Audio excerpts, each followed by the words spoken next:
Hello guys, this is your friend What If Naruto, and we are back with a new fanfic. Which is What If Naruto Gets a Doujutsu from the Gods Part 2. And if you enjoy this fanfic, then please press the like button and subscribe to my channel for more fanfic like this. And now let's start the fanfic. With his new immortal life, and the soon erased existence of the Age of Blood as it is now called, Naruto Uzumaki, the Ashirado no Kami, needed something to take his boredom. Unlike his fellow Shinto gods, Naruto had stayed in the lands of mortal, traveling, watching, protecting. He had lived a good life. He had lived it with his wives and children, with his grandchildren, and even more with his descendants. He lived with them, laughed with them. He taught them, raised them when they had no one. At times, he would build families with them. His human view on morality haven long since withered away with time and age. What was he to fear about human consequences? Life was about risks, he knew that now. He loved his family, all of them. Sons, daughters, grandchildren, daughters turned wives, and granddaughters turned wives. His legacy, as well as that of his old friends, continuing on for many decades. When the time came when the last of his sons passed on, he decided it was time for him to leave the soil his old home once laid. He continued his life as a sage, traveling the ever-changing lands, seeing new and changed places, and meeting new people. He now understood Kagaya, for she was right, the earth was his child. At least, as long as it still held chakra within its soil. He was the last of the elementals, the race of chakra. Chakra wielders have died off, with only 2 users left. Him, and the planet. Since the blossom of the Shinju tree, the earth has nurtured from chakra, all life that lived on the soil, only lived through chakra. Up until it dried off. Once the last of the planet's chakra was gone, all life would die. At least those that depended on the energy. From the ashes, the next generation would rebuild and repopulate. That was just how humans were. How he used to be. So young, never seeming to grow old. Like a bird of phoenix, they grow, learn, die, and are born again. Humans, such beautiful creatures. He was glad to have once been one of them. He never got tired of watching them. Seeing them live their lives with no worry. From the families they make, to the land they cater to. Yes, there many times days and nights turned dark, when the very earth and nature turned against him, but he kept going. Because it was his duty as the new god of Charka. As well as the last son of Chakra. It was his duty to watch over the planet, to calm its cries and whimpers like a parent, and stay with until its end. More than a few times in 300 years, dark beings, both humans and not, had risen up to either take over or destroy the planet. Either from the very rock, or guests from the stars above. Around 20 times he had to step out of the shadows to clash with them, and once over, he hid again before he was discovered. His existence as a god had to be kept a secret. The time of which humans of his world believed in gods had long since passed, and it would be best to keep it that way. A few times he was discovered, and he either had to permanently take care of them, or give them his full trust that they kept the knowledge a secret. A few times, he would rediscover the feeling of love and have a family once more. Most of those times it hurt to see the life leave his wife's eyes. Each time either his conscience or the deities asked him to come home to Tengoku, and each time he declined. He had to protect the earth. Later on, for a time, he backed off from the threats when he had seen the rise of warriors. While human, they had shown to have the capability to handle such threats. Perhaps it was Lady Fate telling him that his job as protector was finished. She had always been trying to make it up to him after making him the child of prophecy. Maybe this time he should listen. The last drop of the earth's chakra was about finished drying.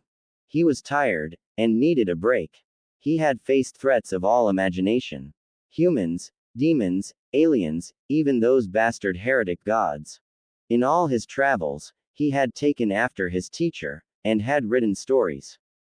So many books. So many stories to share with his friends and family in Tengoku. Yes, It was about time he rested for a bit. However, there was just one chapter to finish before he left. Sire. Blue eyes rolling up, Naruto blinked at the sight of his general kneeling before him. His head rested on his fist as he sat comfortably in his large pillow that served as his throne. He loved his pillow. It was so big and soft. Made of the finest silk and feathers in the land. Though he didn't care how glamorous it looked, only that it was soft.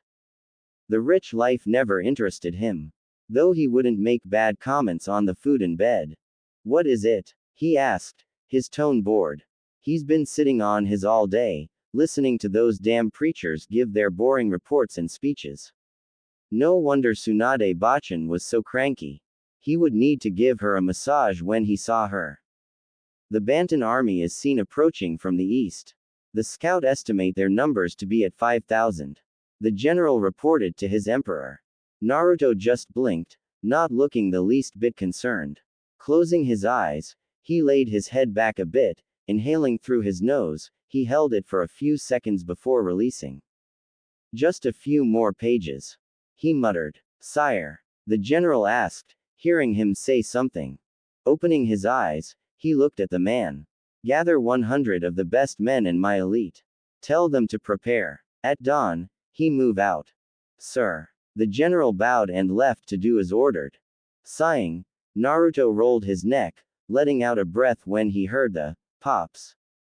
Soon, the final chapter ends. Feeling movement on his right, he looked down at the body of his wife, cuddling on his side. You seem to be enjoying yourself there. He stated, an amused smile tugging on his lips. You're warm, Naruto-kun. Was all she said, making the blonde god roll his eyes. His wife always liked to cuddle against him, like he was her teddy bear. She actually said that multiple times, even when she was a young girl. Yeah, well, as much as I like to sit here being your heater, we should get up. The story is about to end, and I wouldn't want to miss my last dance. So please let go, Dota-chan.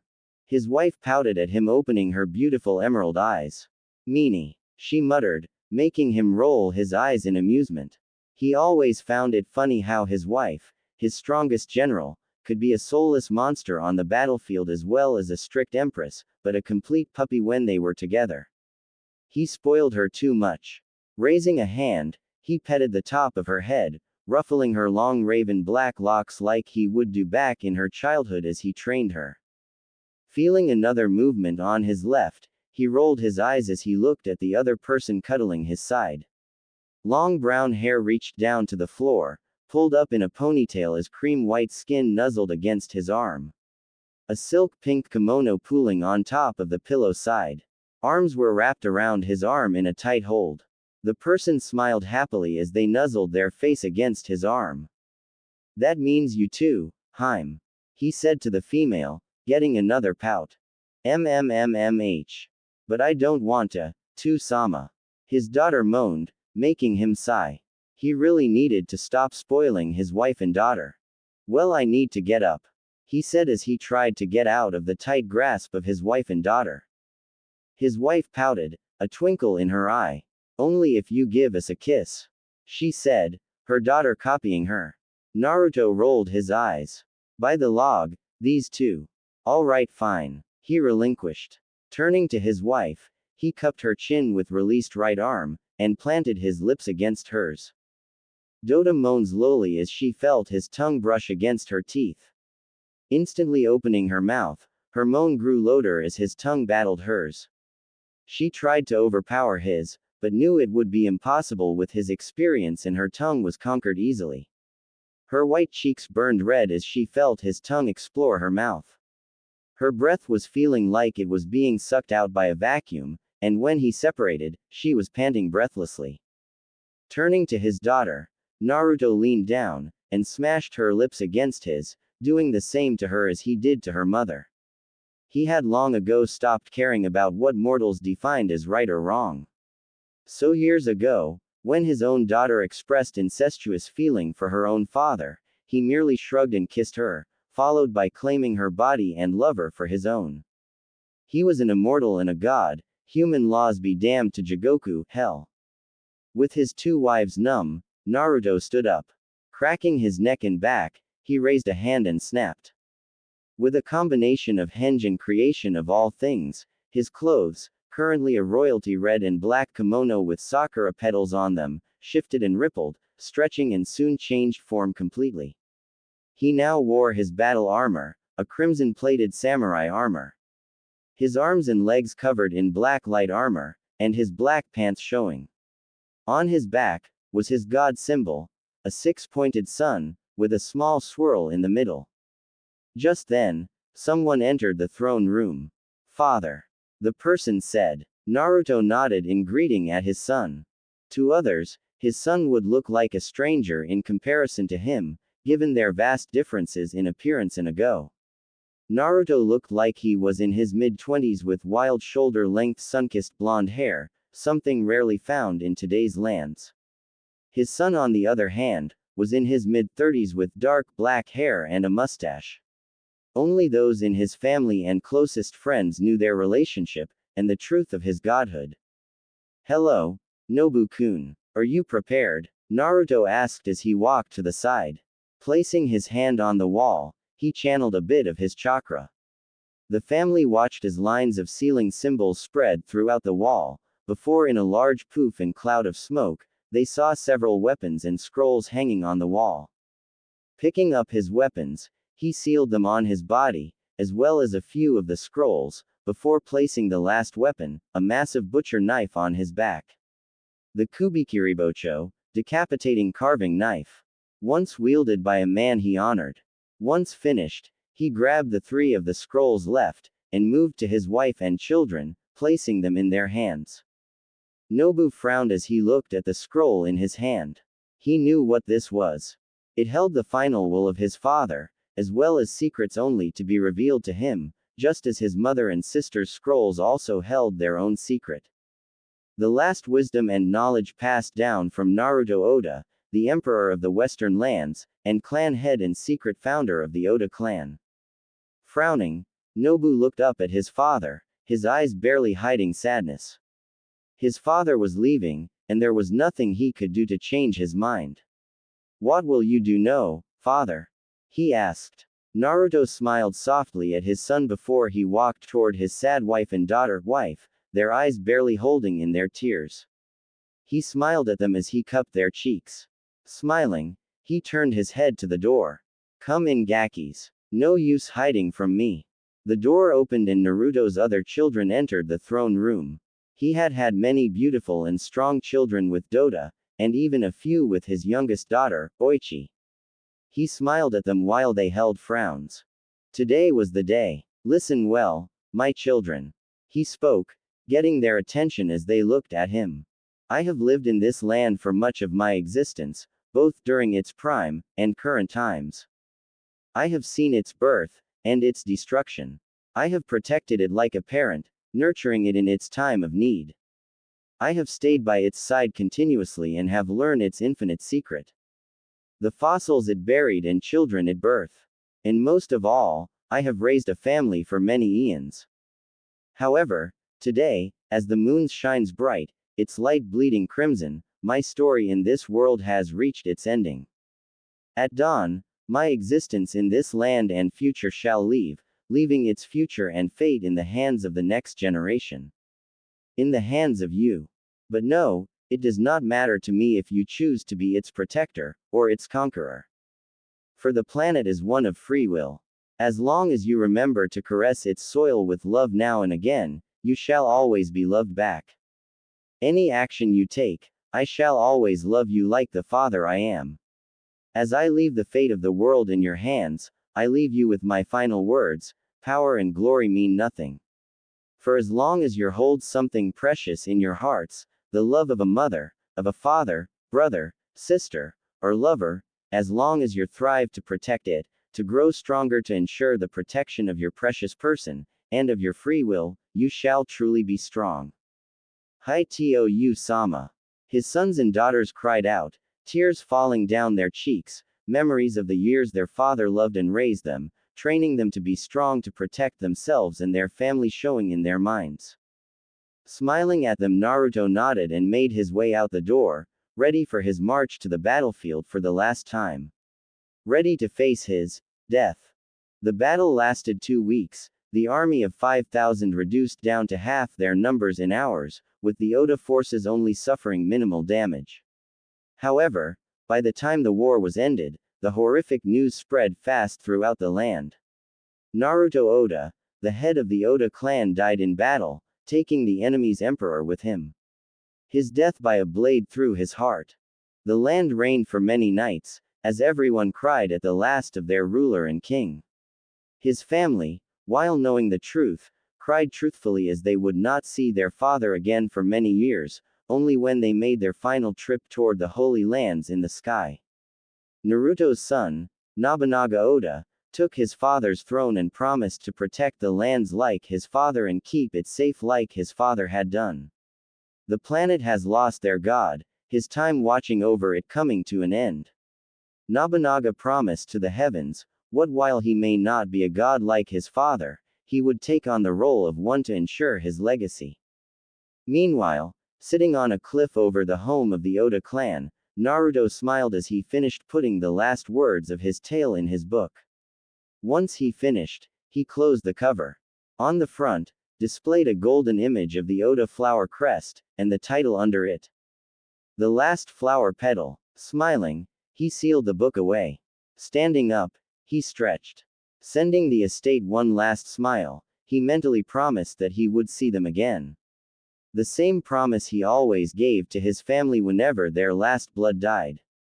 But this time it was different, for he had died before them. Taking a deep breath, he closed his eyes. Above him, a ray of light pierced through the dark clouds and shined down on him. It glowed brightly, making his golden hair glow as well.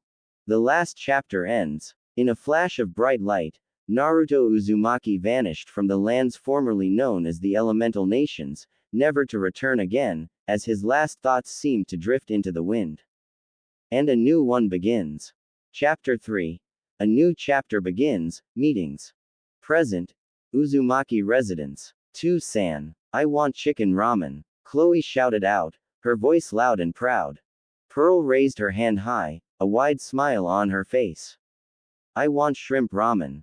Sarah rolled her eyes at her loud sisters, though she herself have excitement shining in her eyes, the Uzumaki love for ramen strong in her. I want miso ramen, please. She asked, smiling. Naruto laughed proudly at his daughter's antics, mentally patting himself on the back at the job well done and carrying on the praise to the glory that was ramen. All right girls, just give me a minute, he said as he stood in front of the stove. Kneeling down, he opened the cupboards and took out 3 massive pots.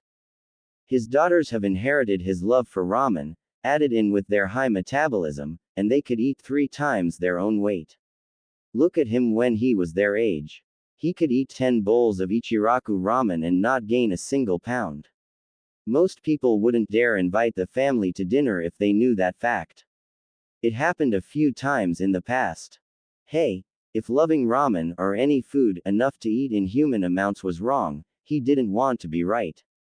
Placing a small genjutsu around him, thanking the log for immortality and endless chakra control exercises, he summoned 3 clones to help him prepare the ramen.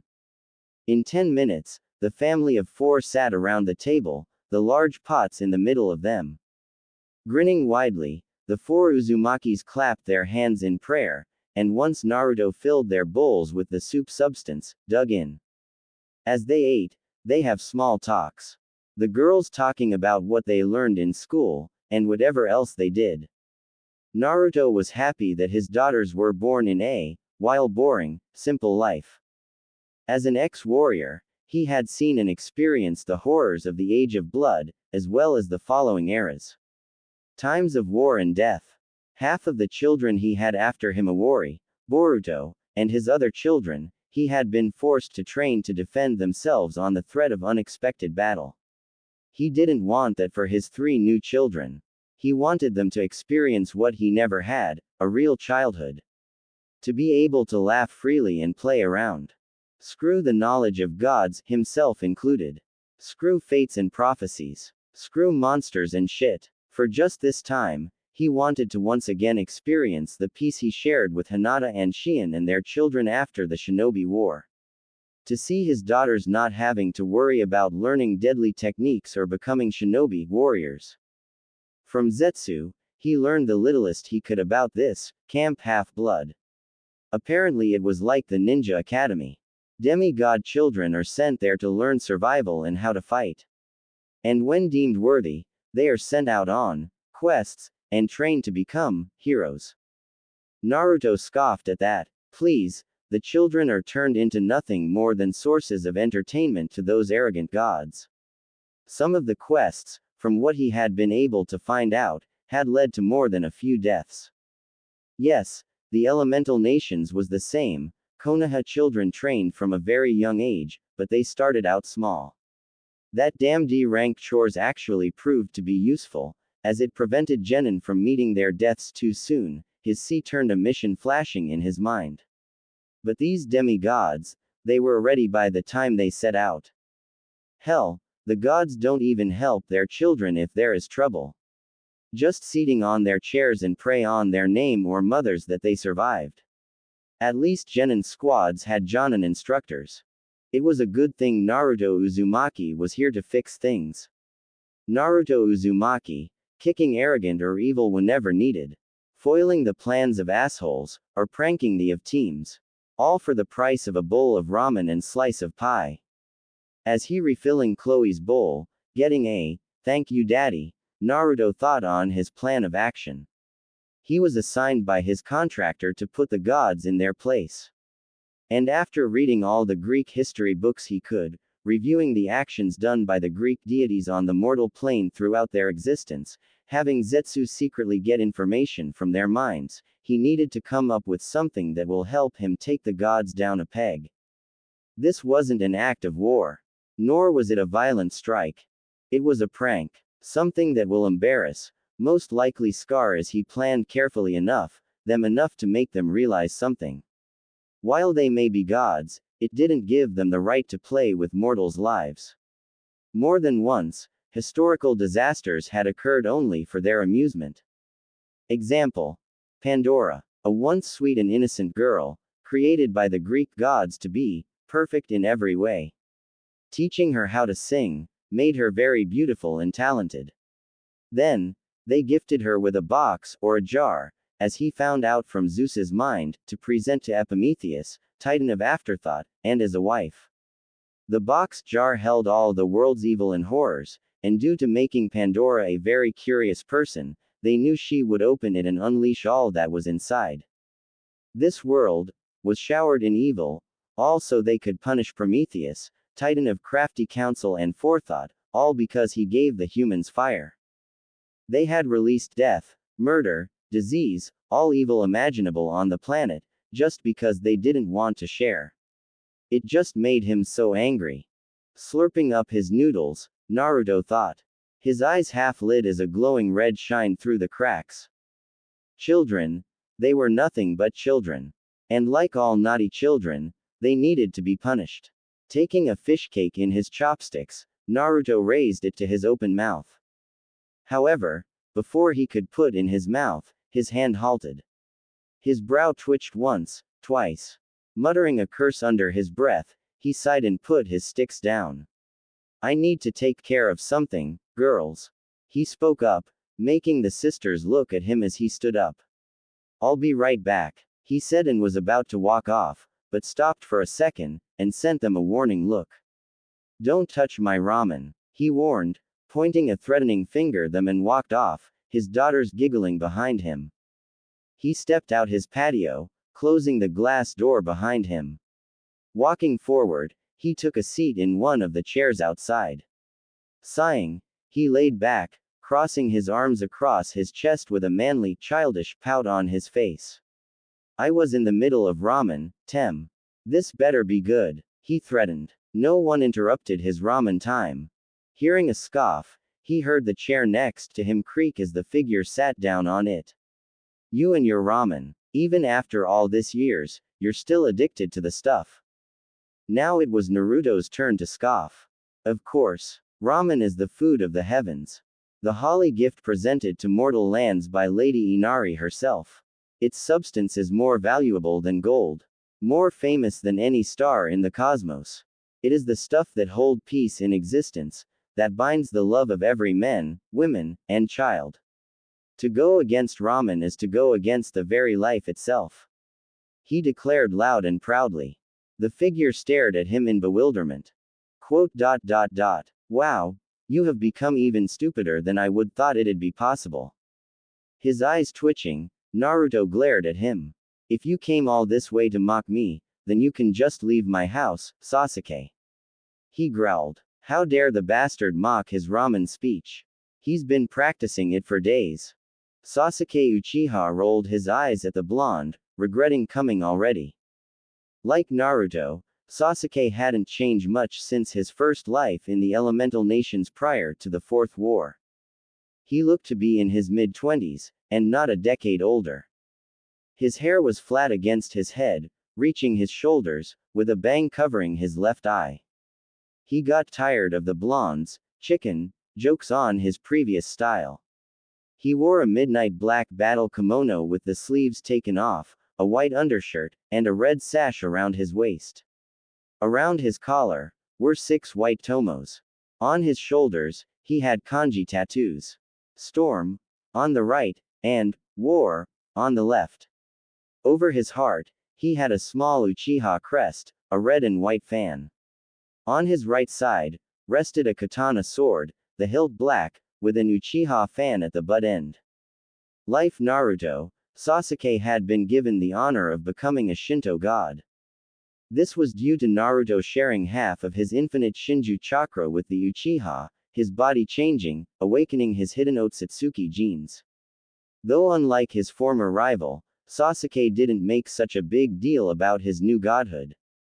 While he appreciated the power, never having gotten rid of his Uchiha lust for power, Sasuke didn't care that much of becoming a god.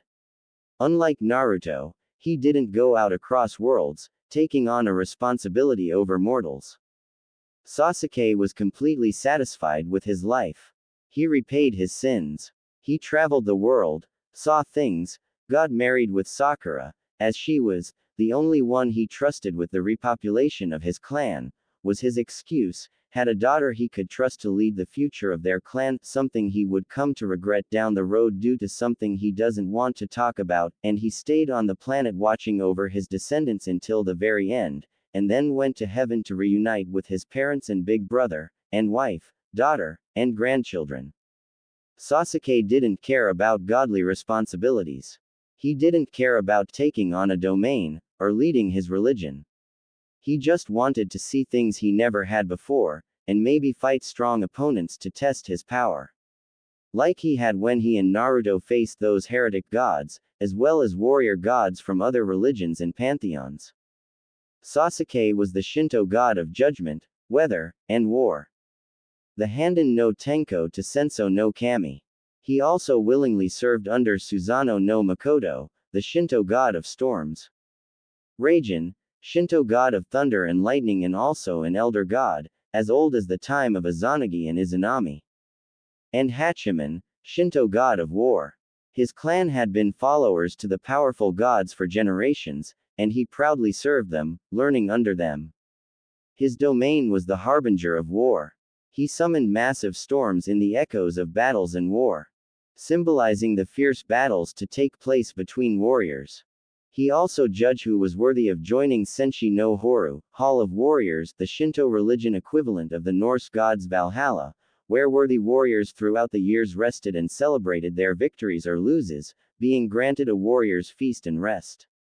It served as a prize for their long journeys and were given the option of resting eternally with their family, or serving in under Hachiman as his soldiers. Those who served under the god of war were sent to a realm where they would continue their battles as much as they pleased. A berserker's paradise as Naruto called it. But that was not all. He also serves as the Kamigami no Shisha, messenger of the gods between the court of the Shinto gods in Tengoku, and Naruto. The whiskered god tended to spend much time doing whatever he wanted, and would miss important meetings, so Sasuke was assigned as the blonde's leech to drag his to them when called. Which was why he was currently here. The gods have called for a meeting, Naruto. Sasuke said. Naruto frowned. He hated going to meetings. They were so boring. Even more than when he went to meetings when he was Hokage, or any leader. It was always about, that goddess took this from me, or, she did this, or, Naruto, when will you agree to be my life partner? The last one got annoying after the 100th time, as the gods tended to fight for eternal partnership in order to gain political power. Though it was mostly used by the minor gods, as the major gods already held high standings in politics and power. Now they, mostly the male ones, went after the female goddesses to satisfy their lust. Though the only ones labeled strictly off limits were the high goddesses, the strongest in power, not hesitating to vaporize any who dared target them. Naruto hated going to god meetings more than he used to hate going to cage meetings. As god meetings tended to last years if an agreement is not made. And now he had to go to another one, the previous one have last decades. It, of course, being about his current assignment. He prayed to Izanami Kachin that it wasn't about that again. Groaning, he stood up. Snapping his fingers, he summoned a clone to watch over the girls. Oh, how he wished he could just send a clone in his place, but last time he did that, Hikari threatened to take away his privileges in use of the sacred hot springs. Damn, if he lost that, his wives would kill him for taking away their bonding time. Sighing, he nodded in defeat, and the two ex-shinobis vanished in flashes of light, while the clone went back inside to eat his boss's ramen. It was a good day for the clone. Olympus, main hearth. Hera tried very hard not to fiddle with her golden yellow dress as she tried to maintain a posture of confidence and stoic. And she was failing, that much anyone could tell as her eyes held nervousness and concern. And she wasn't the only one. It took a while, but Hera had been able to get Amphitrite and Persephone, her fellow partners in crime, to meet with her, so they can discuss the thing that's been eating at them for around a decade. Their affair. Her fellow big wives were as fidgety as her, though not so much Persephone, given her past affair with Adonis. Maybe because this is the first time something this big has happened before. Hera though, not only did Persephone have an affair behind Hades' back again, but also Hera, Zeus's devoted wife, and Poseidon's queen, and even more had children with the same man. If the big three were to ever discover their secret, it would no doubt destroy the earth in their rage. It was even worse when they admitted to the other to actually hold love and feelings for the blonde idiot that started all of this. This secret was treated even more important than the knowledge of the great prophecy. Only a very few know of the existence of their daughters, them being the ones who helped deliver them. For Hera, it was her sisters, Demeter, the Greek goddess of harvest and agriculture, and her eldest sister Hestia, Greek virgin goddess of hearth, home, and family. Hera trusted them more than any one other god, and knew she could trust them with this little secret. She had first told them when she was to give birth to Sarah. To say Demeter and Hestia were shocked to hear that Hera had an affair, was an understatement. They had always thought that even with Zeus' many faults, their sister would always be devoted to him. But it looked like they were wrong when they found out that not only had Hera let another man even touch her, let alone seduce, a term that was put mildly, but even gave birth to a child. And this was before they even discovered that the man was actually a deity from another pantheon. Still, they swore on the river Styx to never reveal this to any of the other gods, especially the big three. They could also see that Hera's eyes would show some happiness, but also regret and sadness whenever she spoke of this, Naruto. For Persephone, the only ones she could trust besides her mother Demeter, was her best friend Hecate, Greek goddess of magic and witchcraft, and a few of her handmaidens from the underworld. Hecate was the one who helped her give birth to Chloe, using her magic to ensure that the laws and nature of the underworld didn't keep her daughter trapped there. For as by underworld law, any soul within the underworld, shall be imprisoned for all eternity. She didn't want that for her daughter, much less her husband finding out about her and would no doubt keep her prisoner. Hades was still pissed off about the time she had an attraction to Adonis. If he was mad about her being in love with the handsome human, she would hate to see what he'd do if he found out she had a daughter with another man. Amphitrite was able to keep her daughter Pearl safe and out of Poseidon's eyes with the help of her loyal guards. She gave birth in a secret underwater cave not ever her husband knew about. There she gave birth with the assistance of her daughters, Cymopolea, goddess of violent sea storms, and the Naiads, nymphs, or spirits, which preside in fountains, wells, springs, streams, brooks, rivers, and marshes. They help keep their sister's existence a secret from their father, and watch over Pearl on their mother's request. They had watcher over their new little sister and her father, and they had say, the love this Naruto Uzumaki showed his daughters was quite attractive. Anyway, as the three queens gathered together to talk, joining them were Hera's sister and Persephone's mother, Demeter, and Hestia. Demeter had made her famous cookies for the group, which Hera was thankful for as it would lessen the tense air. Grabbing a cookie, Amphitrite chose to begin this meeting. So, Hera, she began, getting the god queen's attention. Is it true what Hades told me? Has Zeus really banned the gods from seeing their children? She asked, a chill in her tone. Persephone also looked at her aunt. Hera sighed as she took a sip of her tea, the same one Naruto used to make for her. It had become her favorite, and learned how to make it herself. It was very delicious and helped calm her down whenever she gets headaches from dealing with godly crap. Taking a breath, she answered. Unfortunately, yes. Thanks to my idiot husband, we will not be able to see our daughters again. She admitted, a growl in her tone as her grip on her cup tightened, making it crack. The two other mothers narrowed their eyes in anger and sadness. They had only seen their daughters when they were born. Sure, they would occasionally watch over them from magic viewers, but it was not the same. They wanted to be there, meeting and playing with their daughters like real mothers. They had not been able to enjoy being real mothers with their previous children, for Hera, Ares and Hephaestus were nothing but failures, and she hadn't seen her daughter Hebe, the only real child she had with Zeus, in a long time. Persephone was still trying to make peace with her daughters, Melino and Macaria. And Amphitrite rarely saw her daughter Cymopolea as she wanders the abandoned seas after Poseidon banished her, because he found her presence disruptive, and she hated her son Triton for his arrogance. The birth of Sarah, Chloe, and Pearl was their second chance to raise their children the right way, especially with a father like Naruto. They were ecstatic for when the blonde Shinto would reveal the truth and heritage to the girls, and the mothers could reunite with their daughters. But this new decree, they had to hold themselves back from finding Zeus and ripping him to shred. That bastard. Now they could never see their daughters again.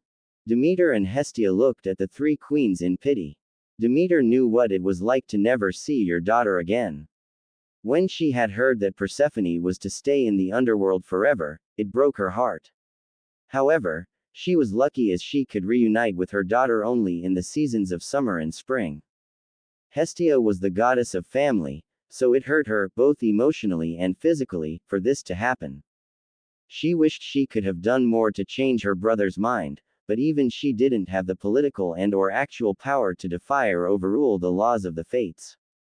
The best she could do was ensure that the young demigods were protected. Unfortunately, that was all she could do as her rule in the court was taken away. She frowned in sadness as she looked at her sister and niece. She and Demeter shared a glance. Maybe they should speak to their mother on this. Gritting her teeth in anger, Persephone tried to calm herself by grabbing a cookie and shoving it into her mouth. However, the delicious and mouthwatering flavor could only do so much. Sighing, she tried to distract herself on a different subject. And unfortunately, the subject her mind picked was on a certain blonde. She closed her eyes as she felt her cheeks burn light. She would be lying if she said that she didn't miss Naruto. It was strange. In such a short time, the blonde had affected her mind and feeling more and faster than Adonis had. With Adonis, it was because she found him extremely attractive. But with Naruto, she didn't know what to think.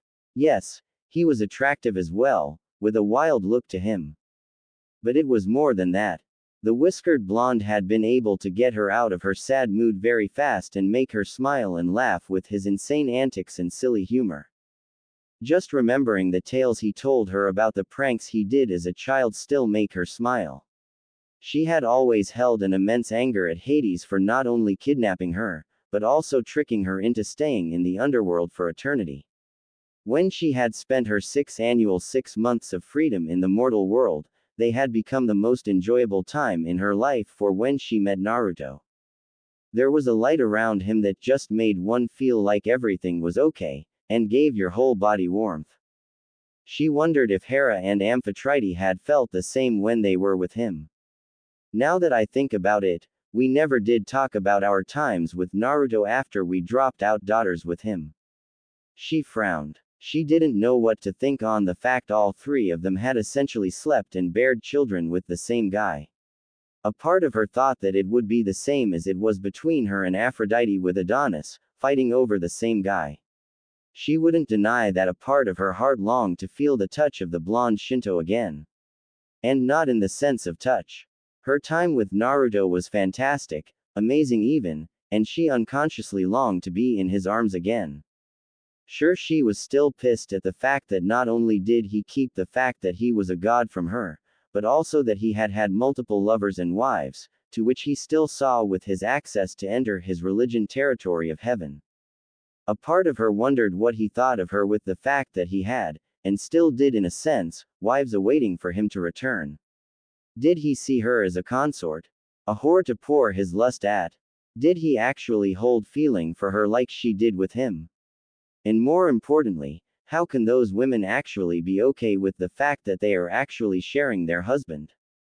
Naruto had revealed to the three goddesses when they confronted him, that it was actually his first wife, a Hinata Hyuga Uzumaki, and his first mate, Kurama Uzumaki, who had given him the idea and permission to gain multiple lovers and wives. Or, eternal mates, as the blonde puts them, which she still didn't understand what he meant. It just boggled her mind. How can a woman actually allow her husband to get more lovers? Sure, the gods here do it all the time, but it was against their wife's approval or knowledge. For a wife to know of their husband's affair, and actually be okay with it, was Urano's falling from his domain. Naruto had given the offer to actually speak with Hinata and Kurama face to face themselves if they wished to. Right now, Persephone was considering it. Because the only way a wife would agree for such a thing, was if Naruto had her under some kind of mind control. And either Naruto was a master at deception and only acted like a lovable idiot, or it was for real. She was getting a headache. Complicated issue aside, she needed to think of a way around this new law and be able to see her little Chloe again. Maybe Naruto would have an idea. I just need to contact him, she thought. Amphitrite was having the same thoughts. Her marriage to Poseidon was believed to be the grandest celebration ever held under the ocean, though that was not what she thought. At times, she felt like she was merely a prize for him. After the former defeated and replaced Oceanus, the elder Titan child of Ouranos and Gaia, and Titan ruler of the ocean, many of the beautiful Nereids sought to be his wife. Amphitrite, on the other hand, didn't desire such a thing, and kept her distance from the god. Unfortunately, that had the opposite effect, and only made Poseidon want her even more. Poseidon had tried everything he could to get her to fall for him and accept his proposal, but she refused every time. It was then that the god switched techniques. He pretended to go into a deep depression, hoping to get her to agree in guilt. Delphin, the god of dolphins, and one of Poseidon's lieutenants went to her and persuaded her to accept his marriage proposal. Finally, she agreed, and with her marriage to the god of the sea, she became the goddess of the sea. In the centuries she served as goddess of the sea, she served more of the ruler than even her husband, who would just go into the mortal world on vacation, getting human woman and female beings pregnant, while she tended to the overlooking of the entire ocean. Like his brothers, Poseidon though more with his than he did with his brain. She had lost count of the number of women her husband seduced and impregnated with his lust. Demeter, Medusa, who her husband raped in Athena's temple, Gaia, numerous nymphs, and many mortal women. So while he dear husband was getting laid, she was stuck doing all the work. And let's not forget the latest issue of her husband's newest son. Honestly, she didn't have a problem with her husband's children, except for Triton, the arrogant bastard. After all, why should she be angry at them, when it was Poseidon who couldn't control himself? Like her fellow queens, her meeting with the blonde Shinto god that was Naruto Uzumaki was a nice break from her constant headache. For many days a week, she loved cuddling with him, watching the sunset from a high cliff overlooking the ocean. Living underwater for all her life, she never got the opportunity to watch the sunset or sunrise, so doing so was a great chance. She also loved staring at her consort's eyes. His deep, magnificent blue eyes that could put her home to shame. Naruto was so different from many male gods from any religion. He wasn't arrogant, an idiot, clumsy, and stubborn, yes, but never arrogance or boasting. For a young god, whose experience as a deity was shorter than her own, Naruto took his responsibilities like a child. He didn't have to worry about paperwork or leading hundreds of children and servants. He always talked about his adventures and travels back when she first thought him to be a simple human. Naruto. Simple. Those two words just didn't fit together. The blonde tended to take things to the extreme, even when in doing simple things. She remembered when he took her to a carnival. He declared he would get her this giant stuffed dolphin, and no matter how many times he missed, he never gave up. She feared he would lose all his money if she did stop him. But he was a stubborn fool, in a good way. And when he actually did take down the targets and get the toy, he presented it to her with this cute large grin that stretched his strange whisker marks. He looked so cute. One things the three goddesses could agree on, was that Naruto tended to spoil them when they had separately dated him. Be it simple but gorgeous jewelry, to candy and carnival prizes, the blonde would do all he could to express his feelings to them. He was simply one of a kind. Even when they had approached him on the issue, Amphitrite could remember the love he had for each of them in his eyes. Amphitrite actually had a small ability to sense another's feelings. Not as powerful as Aphrodite, but enough that she could sense the true love Naruto had for them. In fact, the amount of love in the blonde's heart could overpower even the goddess of love. His heart was so large. She could barely detect any source of hate in him. It was as if Naruto was incapable of not loving. Like he just saw the good in people. She could also see that he also loved many others before them, and not in the sense of merely attraction, but genuine and pure love. The kind of love only a husband and father could give. Like Persephone, knowing that the man she could possibly hold feelings for, one who had proven to be better and less selfish than her husband, hold multiple loves confused her. Greek gods were very territorial on the things they hold, and sharing was used as a very last resort after going to war. Even now, a part of her that desired Naruto, wanted to keep him for herself. Not only for her sake, but the sake of her daughter.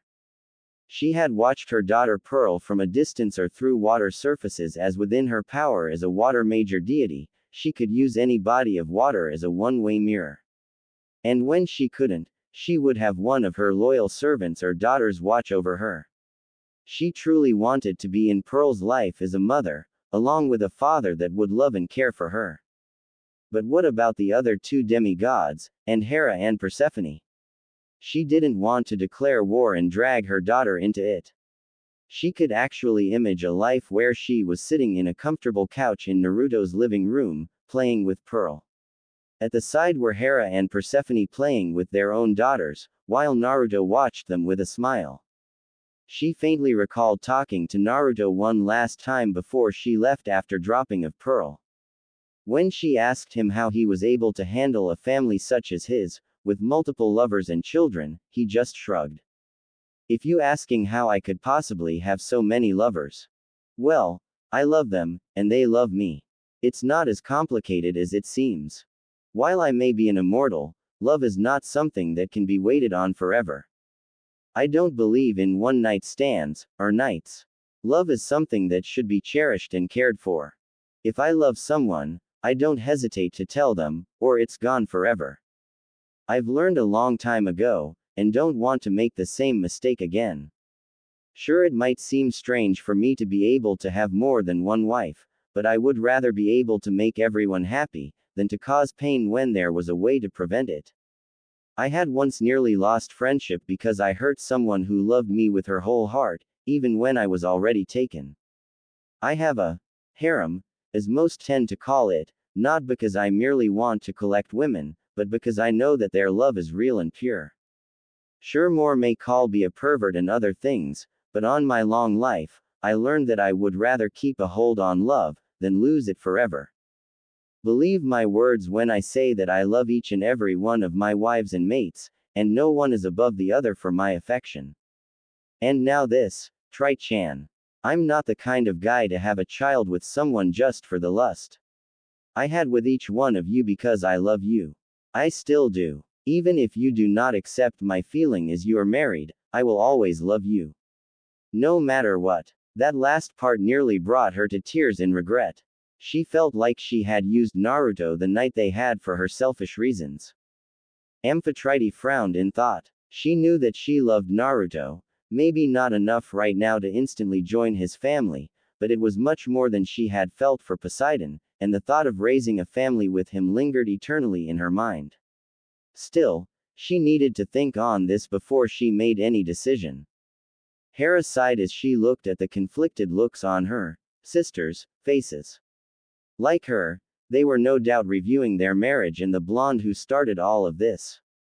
Closing her eyes, she took another sip of her tea. She needed to find a way around this stupid law. She wanted to see her daughter. Maybe we can get Foxy to help, Juno advised. Hera mentally raised a brow. And what would he be able to do? Gods from different religions can't interfere in the business of one another. She reminded, surprised that her Roman counterpart would ever suggest something that she knew was forbidden. She felt Juno shrugged nonchalant in her half of the mind. We're talking about the guy that was able to not only seduce and impregnate the three god queens, but also get them to fall in love with him at the same time. And I get the feeling Naruto would be able to do the impossible. Besides, I want to see my niece. Hera was confused at the last part. You, niece. We're the same person, so wouldn't Sarah be your daughter too? She asked. But Juno shook her head with a grin. Nope. I've decided that now that we can talk with one another, I'm my own person, the same with you. I've also decided that I want my own daughter or son with that fox of ours. Ooh, I can just imagine the feeling of his big as he pounds me. Tartarus. I might even agree to the naughty teacher-student role play you're so reluctant about. She stated, making the queens of the Greek gods groan with a red face as she tried to block out her perverted Roman counterparts' talk about the things she would do with Naruto when it was her turn. Looking up, she raised a brow when she saw Persephone and Amphitrite faces suddenly turn raised. What's up with them?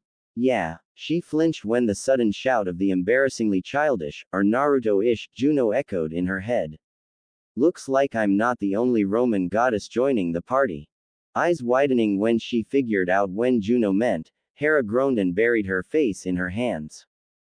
Tengoku, Council of Gods. Naruto groaned and buried his face in his hands. I hate you, Izanami Kazan. He mentally grumbled. He could just see the Shinto high goddess laughing at him. Evil woman. After beings dragged to Tengoku, he had to wait 15 minutes for the other gods and goddesses of the Shinto religion to appear. He then had to wait until everyone gave their name and titles, as well as their domains like they did in every meeting. And then came the topic for summoning a meeting, and to his dread, it was about his current assignment. Yes, he knew that Hikari, Yami, and she, the daughters of Izanagi and Izanami, and the three primary goddesses and the strongest under their mother, were not happy that he, their favorite champion, had taken a temporary residence in Greek deity territory, but come on. Did they have to bring his daughters this?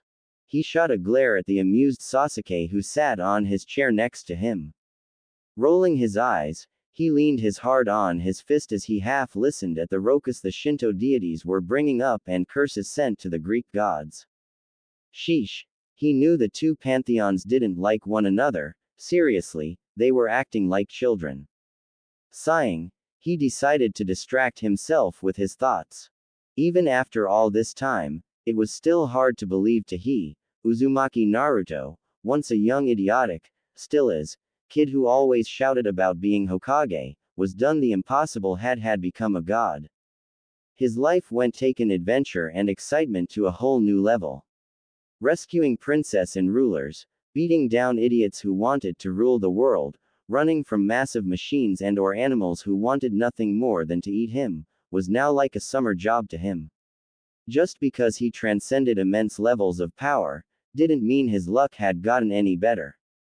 Actually, it's now worse. He would bet a large amount of his ramen collection that he was going to get dragged into a war by those idiot Greeks sooner or later. His eyes moving, he took the time to examine each of the Shinto gods.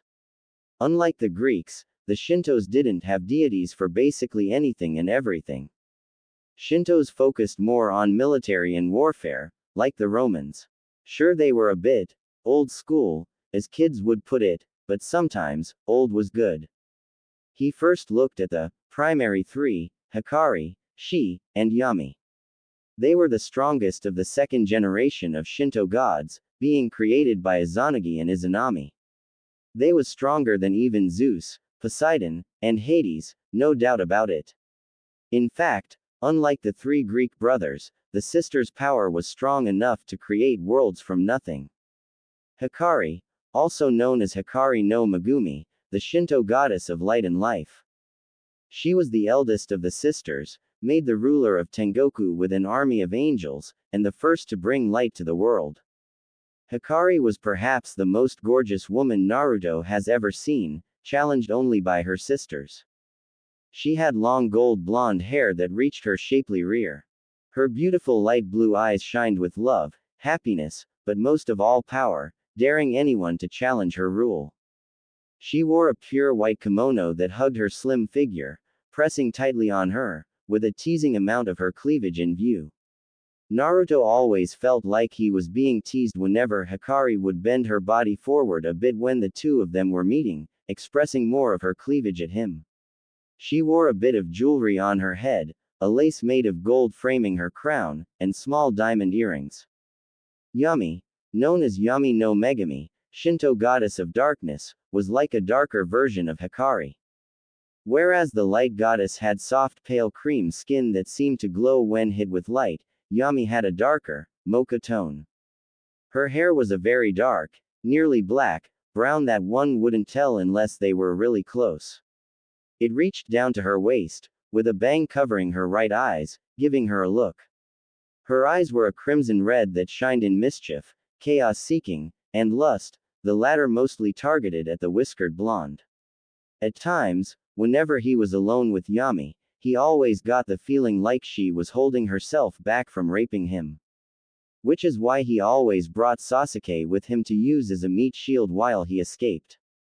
Yami wore a dark royal purple kimono that hung just off her shoulders, displaying a wide top view of the cleavage of her DD cup, the largest of the sisters.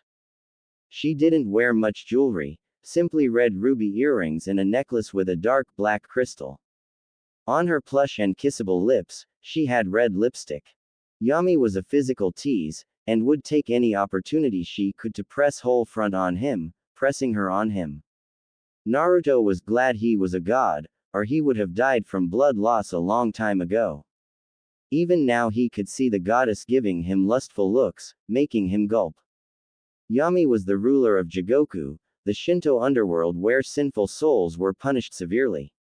Yami was a sadistic woman, who actually got off on punishing those she didn't like. So Naruto always made sure to keep his distance whenever she was in her mood. But she wasn't all bad. Other than being a major tease, Yami was actually a kitten when she was alone with her sisters or mother, and a few times when he and her hanged out. She, also called the Shinigami, was the Shinto goddess of death, who his people had once prayed as their major deity in their death-filled world.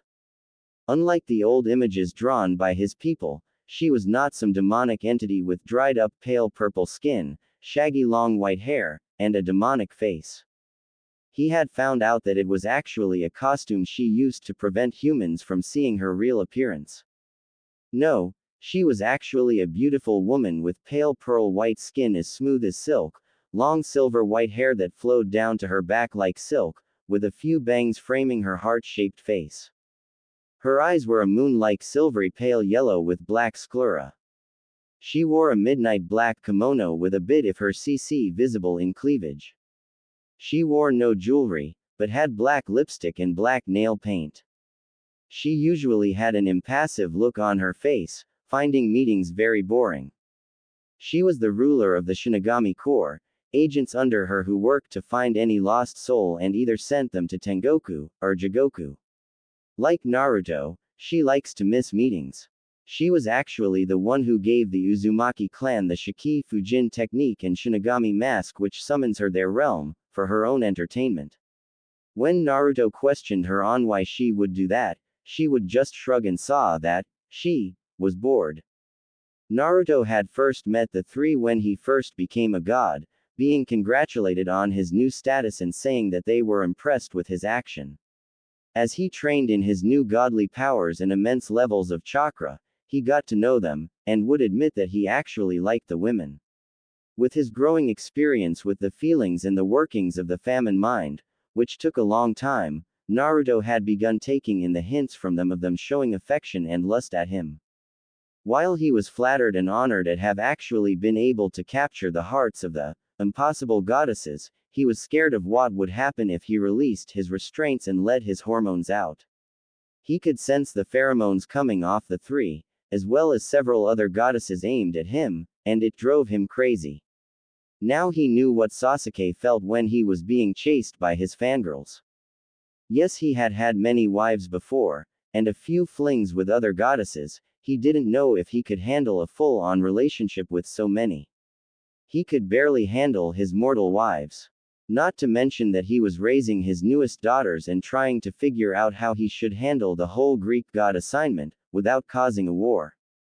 Focusing back on the meeting, he signed as he listened to Yami stating that he shouldn't be socializing with the Greek idiots. The meeting room was similar to the meeting room the Greek gods had from the image Zetsu showed him. All the gods were seated in a circle in thrones of their own design and color. At the head of the circle were three high thrones made of pure gold. These were Hikari, Yami, and Shi's thrones. Naruto's own throne was colored a burning orange-red made of wood and leaves, giving of a nature vibe, symbolizing his connection to nature, and served as a tribute to his first home, Konoha. On the back were life-like carvings of the faces of the 9 Biju, and on the top was a display of his godly symbol. A 9-pointed gold sun with a small swirl in the middle. Above his head was a wood statue of a floral bud. Given that this was god business, Naruto was in his official god clothes. He was wearing a white full-length Shinto priest robe, a jo, with a row of 6 black magatama on his high collar, the end of the sleeves, and bottom rim, with the center rim lined black. Wrapped around his neck was a long black scarf. Sitting back on his chair with his head on his fist and knees crossed, it showed his black baggy pants with the ends tugged into his black ankle-high boots. Leaning on the side of his throne was his shakuho staff, made of black, indestructible metal. He didn't turn to his true god form, or at least one of his forms, as he had gotten used to the heavy feeling of the energy of the other gods. Next to him, Sasuke sat in his black metal throne chair, with a purple cushion. On the back was his god symbol, a carving of his clan's fan with a black crescent moon in the middle. He also had life-like carvings of snakes wrapping around the throne. He looked at the person on his other side when he heard an amused laugh. He rolled his eyes at her. Oh sure, Of course she finds my predicament humorous. Sighing, he decided to try and put an end to this.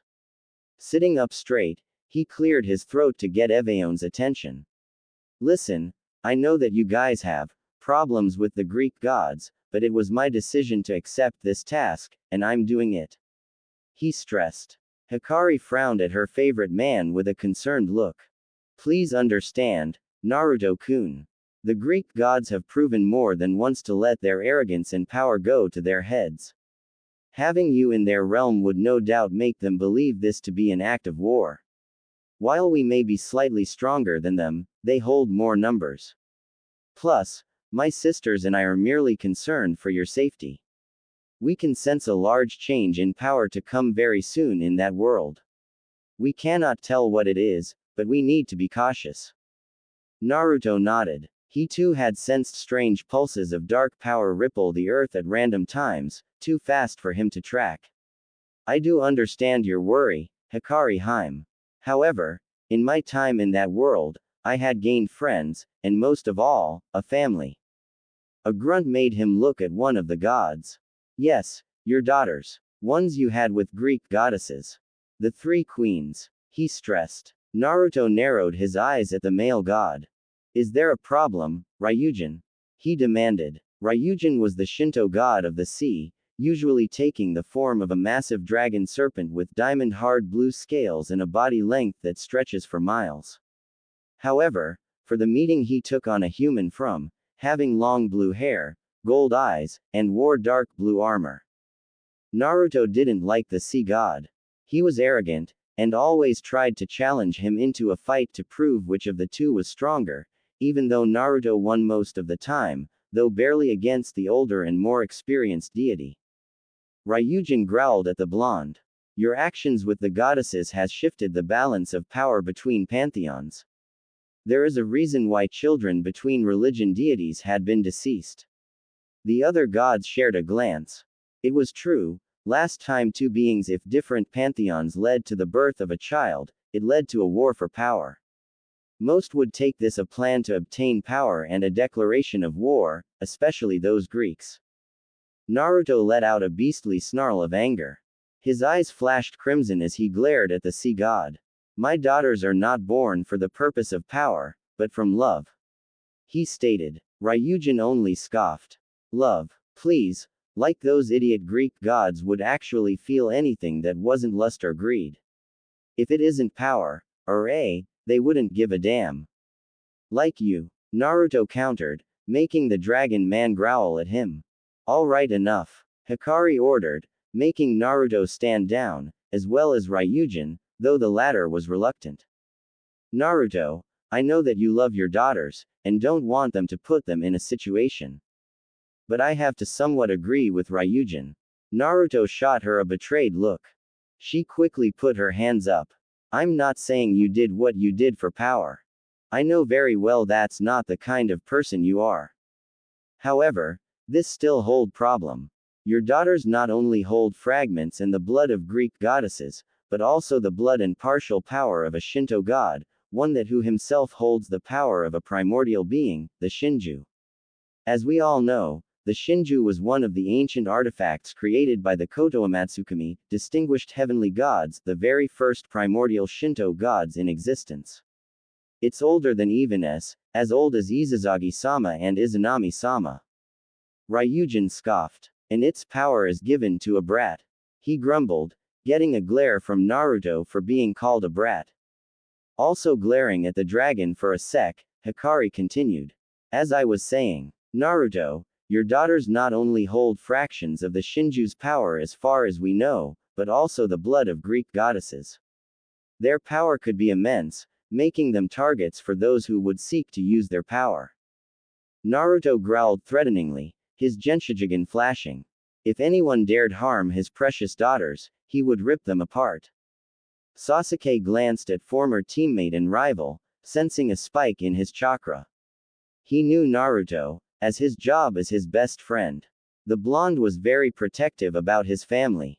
And he wasn't the only one protective of the girls.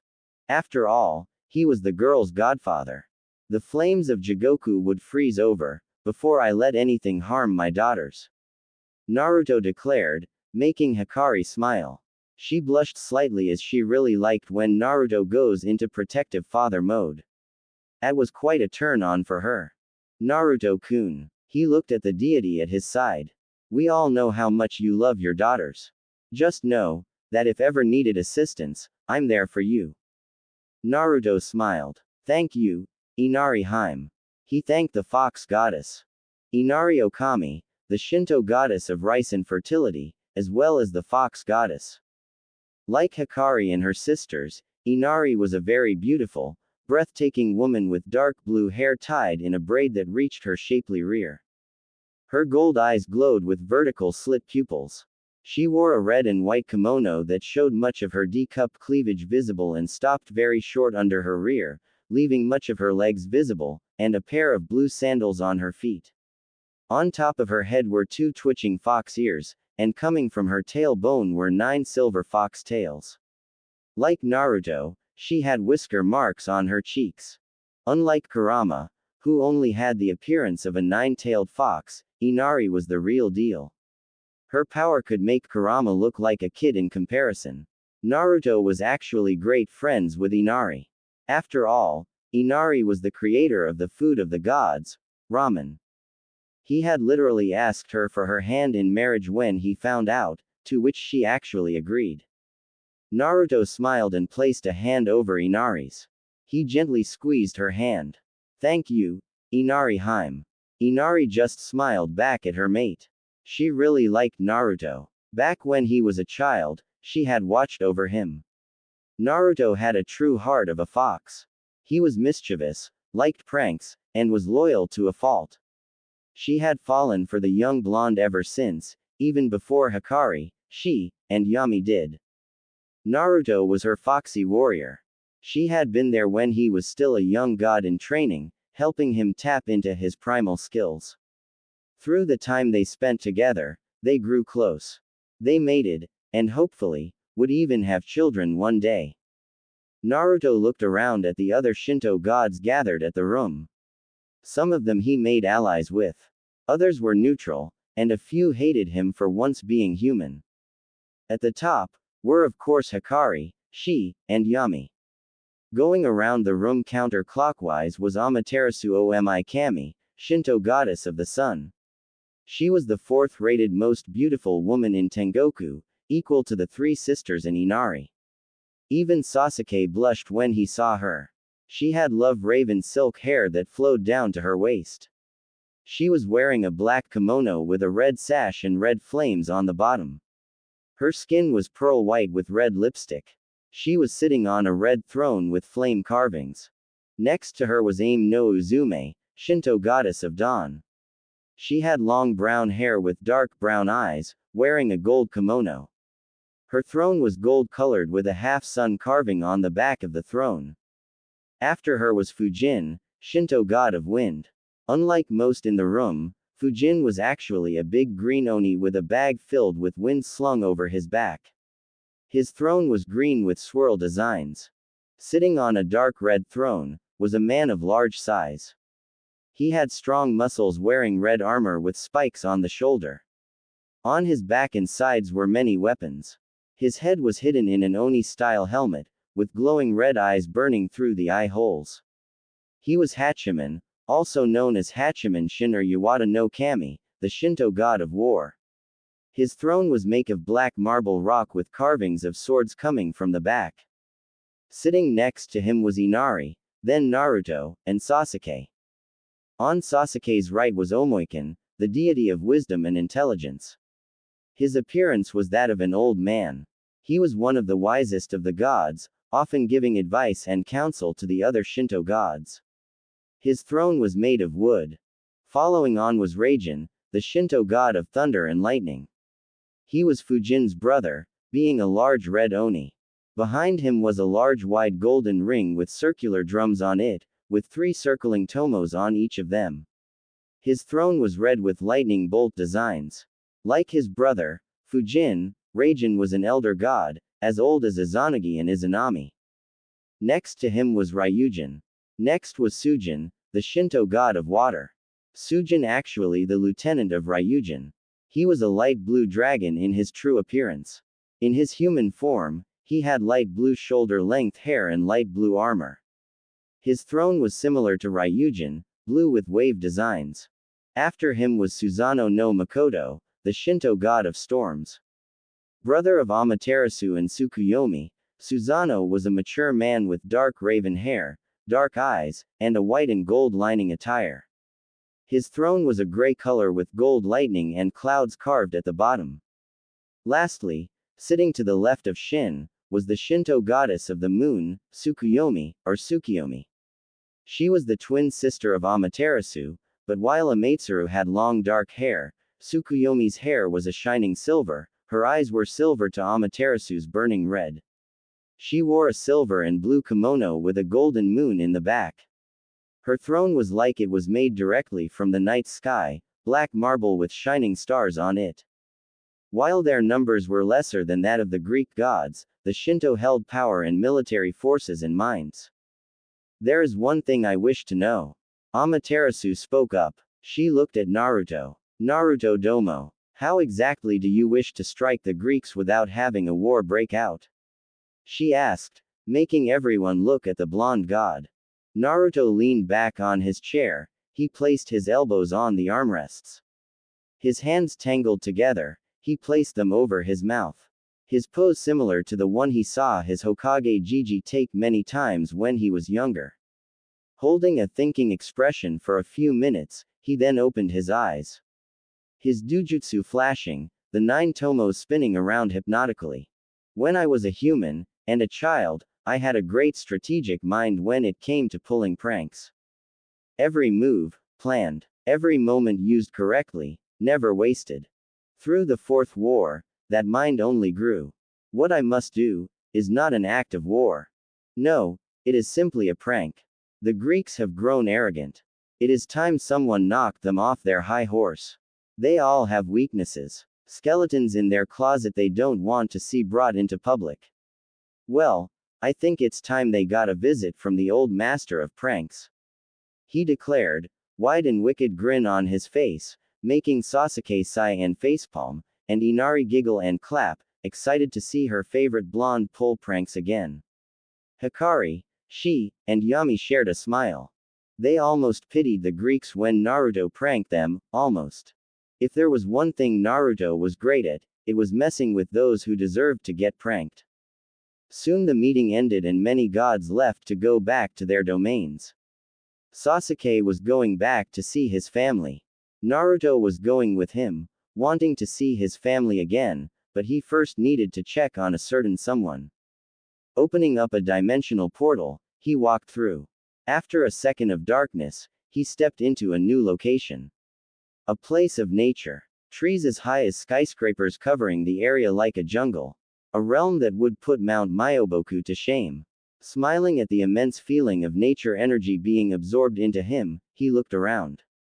He saw animals of any and every species around, be them earth native or otherworldly. Moving on, he vanished with a yellow flash, and appeared in front of a comfortable-looked compound. Not too big, but not too small. He spotted a small group sitting on the front yard, relaxing. Smiling, he approached them. Seeing him, one of them stood up to greet him. Aisatsu, Otto. Greetings, husband. Naruto smiled at the woman. Approaching her, he grabbed her hand and brought it up to his lips, planting a soft kiss on the back of the hand, bringing a soft smile to the woman. He looked up at her eyes, ocean blue meeting pale lavender. Standing up, he gently kissed her forehead. Pulling back, he smiled at her. Hello, Kagayakoi. He greeted his wife, the Usagi no Megami, rabbit goddess. Naruto Uzumaki, or at least the clone left by the original, stood at the sink as he washed the dishes.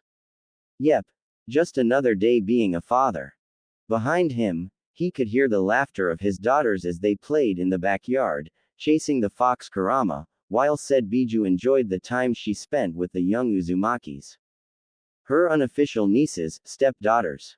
Naruto smiled, glad to hear such joyful laughter. It reminded him of his previous children during their childhood. He would never get tired of being a father, or grandfather, or great-grandfather, great-great-grandfather, ancestor. He lost count on how far his bloodline stretched. Oh well, it didn't matter. What did was that he had a family. Finishing up washing the dishes, he dried his hands with a quick usage of wind chakra. Turning, he walked over to the entrance to the backyard, stopping at the doors. Leaning against the frame, he crossed his arms as he looked at the sight of his daughters playing with a smile as they chased Kurama. As he watched, his thoughts drifted for a bit as he thought on what he should do. He was sadly getting bored, his warrior blood molded through years of combat and war begging for some action. He needed some excitement. How long had it been since he had last had a battle? And he wasn't talking about his sparring matches with Sasuke, but a real fight. He even sealed much of his power, down to 5%, hoping his infamous Uzumaki luck would attract danger to him. Sadly, the only thing he attracted were several monsters, none of which even got him to put up a sweat. Not even that minotaur he came across a few weeks back. Pathetic excuse of a monster. All it took was a single futon, Rasengan, and it was down for the count for good. Perhaps it would be about time to finally test these Greek gods. See what makes them powerful, not to mention get started on the job I was given. No doubt the boss is thinking the same thing. The clone thought, nodding his head slightly. To-san. Blinking out of his thinking, Naruto looked down and smiled when he saw a happy Chloe ran to him. The young daughter of Spring giggled as she grabbed her father's hand. To-san. Come play with us, she begged. The Naruto clone laughed heartily as he allowed his daughter to drag him to join his other cheering daughters.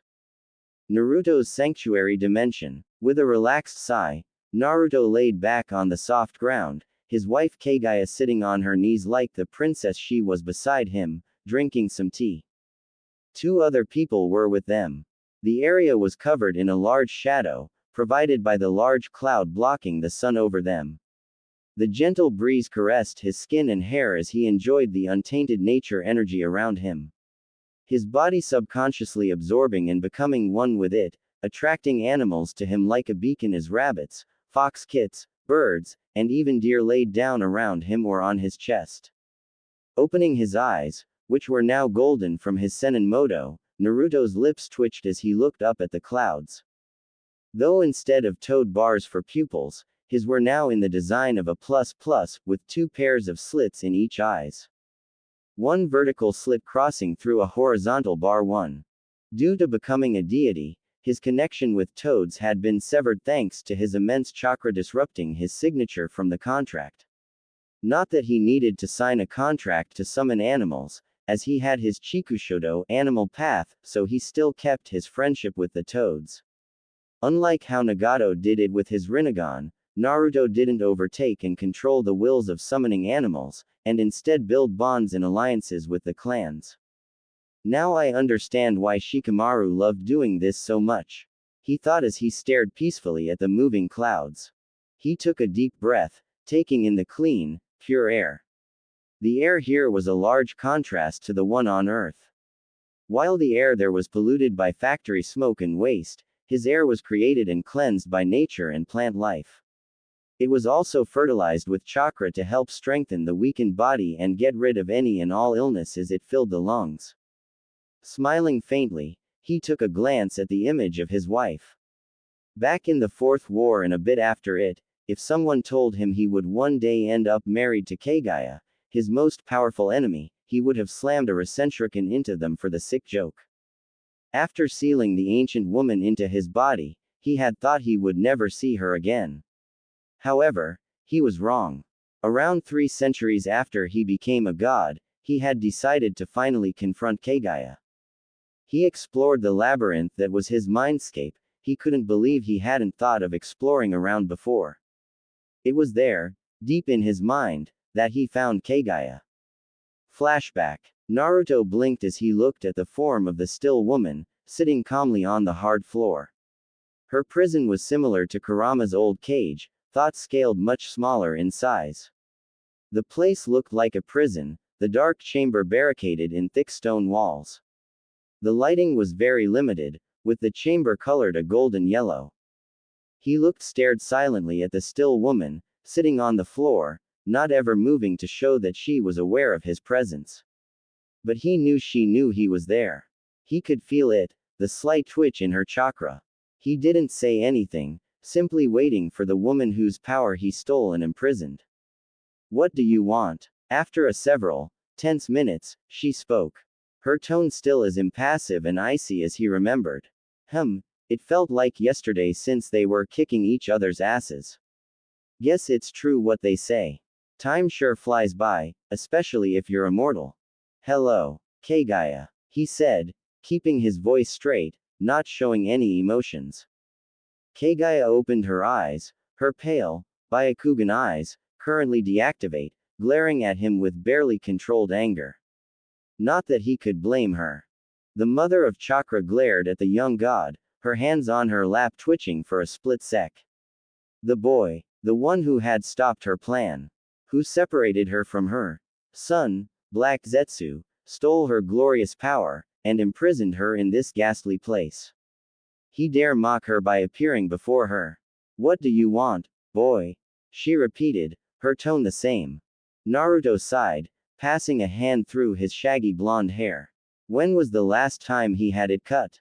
It was now long enough to reach the middle of his back. Looking around, he frowned at the setting. With a snap of his fingers, the place began to glow, forcing Kagaya to close her 3 eyes so as to not be blinded. When the glow stopped, she opened them, and saw that the prison she has been trapped in for centuries has been changed, now becoming a forest of blooming sakura trees. Her cell was gone, with the only thing keeping her on lock and key were the handcuffs on her wrists and collar on her neck.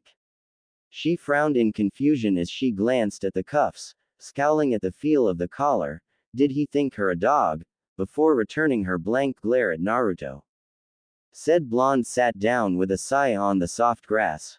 It was then that Kagaya realized that he was wearing an attire similar to hers and her children's.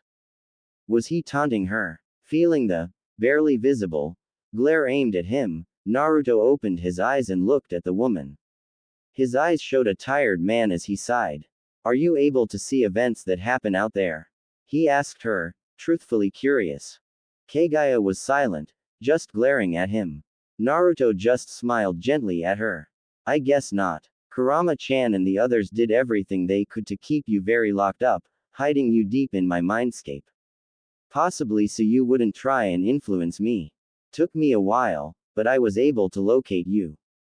Though not as fast as you would have possibly liked.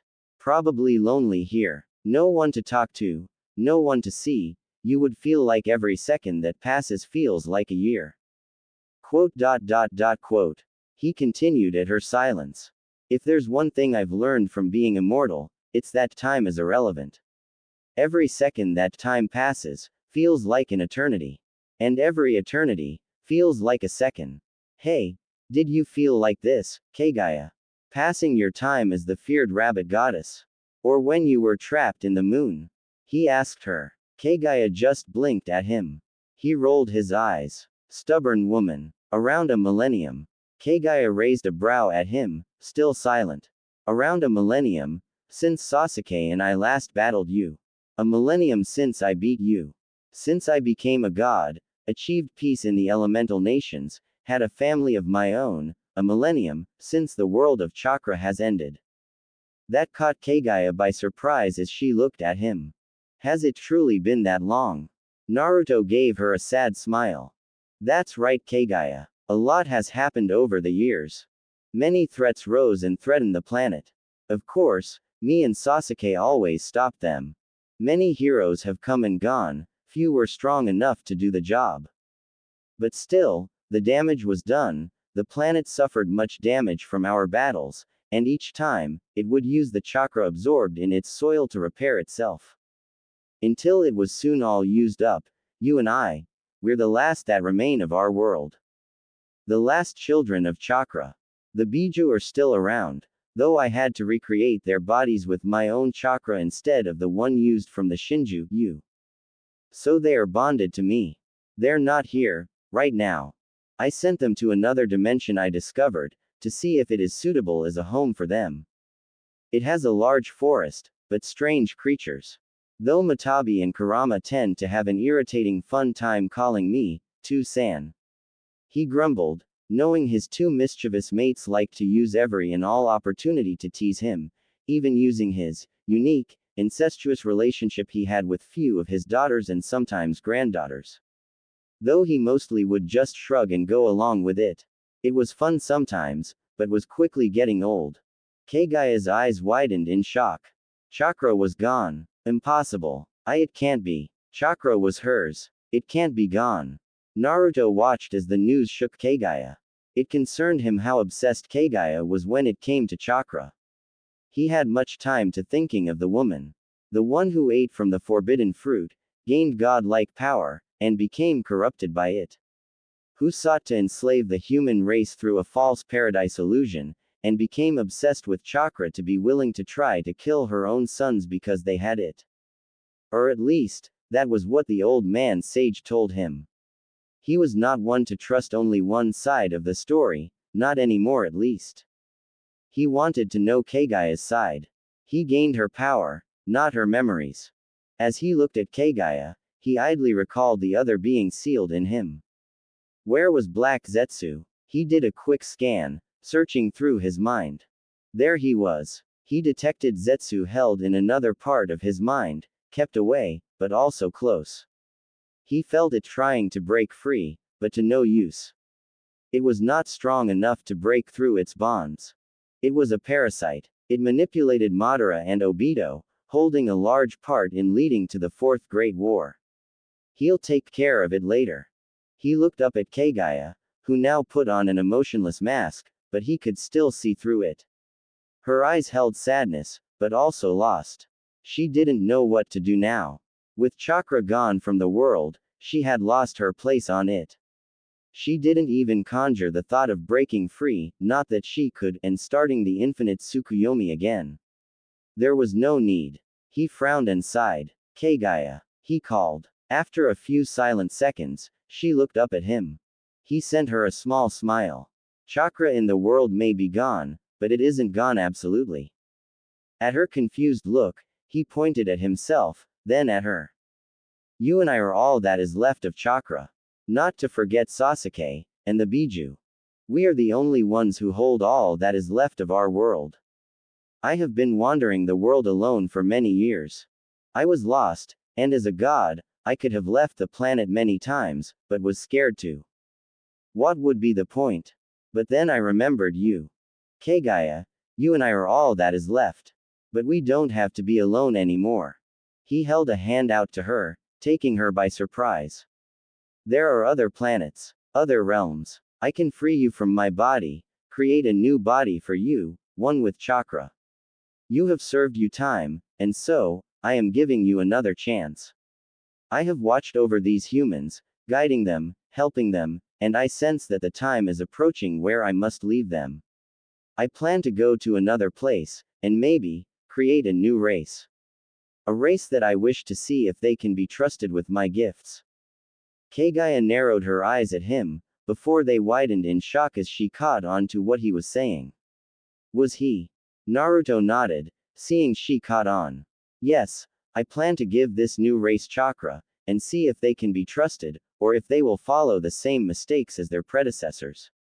Our people, and if you wish it, Kagaya Otsutsuki, you can watch and raise them with me. As I am the father of chakra, you shall be the mother of chakra.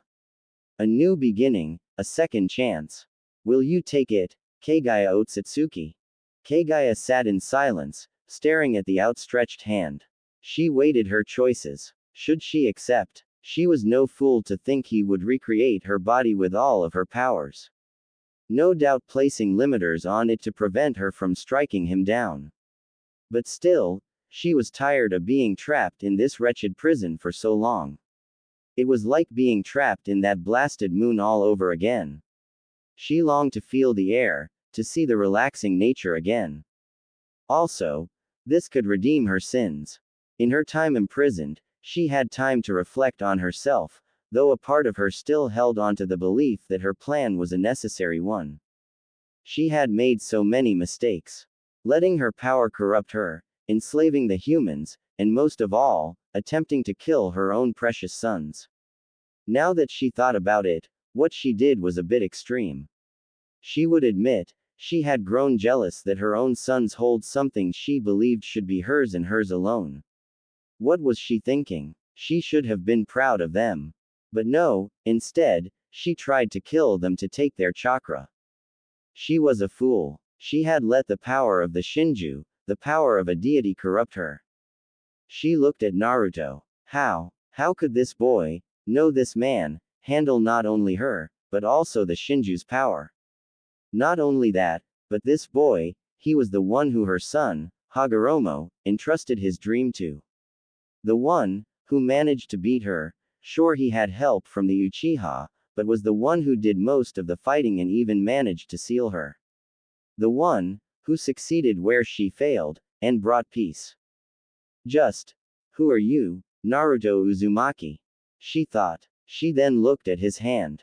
Should she do it? Should she accept? Should she really trust him with chakra? Quote.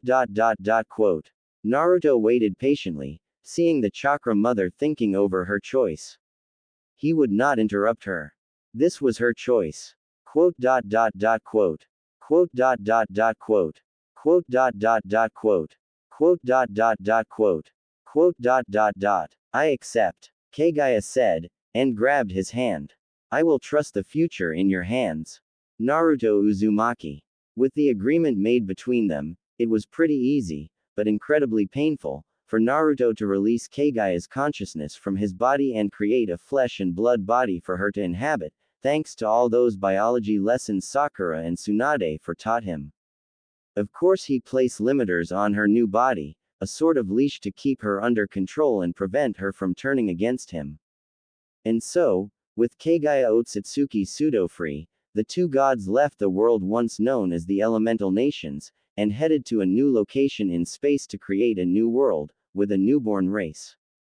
And like he said, he granted them chakra, while making sure to keep an eye on them to make sure no one tried to weaponize it. It took careful overseeing, but he was actually about to do something impossible, even by his standards, and was able to actually prevent sin and darkness from coming to his world. Under his guidance, his children were taught the ways of nature and peace. Kurama found his way boring, as there were no fights in his planet. Naruto had to agree with her a bit on that. But at least there were no wars or bloodshed. And after a time, Kagaya had actually managed to release her stoic mask and the darkness in her heart, and for the first time, smile. Though he had to keep an eye on her to make sure she didn't do the same mistake she did with her sons and go crazy and obsessive over chakra. But without the corruption of the Shinju, that was prevented, and Kagaya was able to be at peace with herself, and saw the humans Naruto created as her children, to which she loved. Naruto truly couldn't say how, or when, it happened, but during the time he and Kagaya watched over that planet, which he named Heisei, the two grew close. Next thing anyone know, the god-made mountain range became rumored to be haunted by moaning spirits. Closing his eyes, he shook his head, chuckling, making Kagaya eye him with a confused look, wondering what was so funny. Sitting up, Naruto stretched his arms up high. Lowering them, he looked at Kagaya, who sipped her tea. So, anything exciting happened while I was gone? Closing her eyes as she enjoyed her tea, she answered after lowering the cup. Not much. Yukio was able to learn the next steps in his Banbutsu Sozo, creation of all things, and is now able to create medium-sized animals, like deer or sharks. She said. Naruto blinked a bit in surprise. Really? He asked, before turning to a young teen male sitting a bit near them, eating a rice ball, and gave him a thumbs up with a proud grin. Nice job, son. Yukio could not verbally answer, with his mouth stuffed, so he just returned the thumbs up. Yukio Otsutsuki Uzumaki, the son of Naruto Uzumaki and Kagaya Otsutsuki. In terms of facial structure, he looked just like Naruto, having his father's slightly round face the blonde had in his youth. His skin was a pale white like Kagaya. His hair, a taintless snow white, fell down straight to his shoulder, with two spiky bangs framing his face on either side, reaching his chin. On his cheeks, he had 3 bold lines, his father's genetic whisker markings. He wore attire similar to his parents. A white robe with magatama lining the collar, a black obi sash, and his father's symbol of his back, with another under it. A white crescent moon with a small circle beside it. The symbol of the Otsutsuki clan. His eyes were an icy blue with a blue pupil, and a white, floral pattern on his irides. This was his Tenseigen, the Doujutsu of his maternal, brother, paternal, ancestor, Hamura Otsutsuki. Kagaya nodded, also a bit proud at her son's achievement. I'll get to working on being able to make bigger animals soon. Naruto nodded, looking at her. Alright, just don't work him too hard, okay? Try not to be such a slave driver, Haim. Opening her eyes, Kagaya shot the blonde a small glare. I am not a slave driver. Naruto snorted. Yeah right. The elders on Heisei would say otherwise. Sometimes you can be more sadistic than Anko. He muttered. He knew it was coming, but made no attempt to dodge, as he fell to the ground as the rock hit the side of his head. Kagaya sat still, giving no indication that she just threw a rock at her husband, or any care if she hurt him. In fact, if one took a closer look, they would see a small amused grin hidden behind her cup. Watching this event as he ate his rice ball, Yukio shook his head. He has gotten used to his parents' strange way of flirting with one another. His father would egg and tease his mother, and his mother would respond by having object thrown at the blonde from small dimensional rifts she creates. In fact, this was her usual means of hiding her embarrassment from Naruto, as he would be too distracted to see the blush on her face. No need to give the idiot any more teasing materials against her. Getting up, Naruto rubbed the stop the rocket on his head, grumbling about wives being mean to him. While sure, the hit didn't even hurt, it was annoying to be sent falling down. Sheesh, I was only kidding, Kagu-chan. No need to get violent. Kagaya grunted. Well, maybe you should learn not to run your mouth like an idiot. She jabbed as she finished the last of her tea. Pouting at her, Naruto shook his head, and just went back to what he came there for in the first place. Anyway, I came by to see how things were. And also because I was about to go see my family again, and was wondering if you two would like to come with me. Be nice to get at least some of my family together. Kagaya frowned, turning her lavender eyes to him, her eyes telling him just how she thought about that. After everything she has done to his world, all the deaths done because of her goals, and the lives ruined through Black Zetsu's action, she knew she was the last person the souls of the elemental nations wanted to see. Naruto frowned, able to detect her negative emotions, and knew what had her troubled. Getting up, he walked over and took a seat behind her. Wrapping his arms around her waist, he pulled her into his lap. He entwined his fingers with Kagaya's, rubbing them in comfort. Hey, how many times do I have to tell you? There is no reason for you to be worried.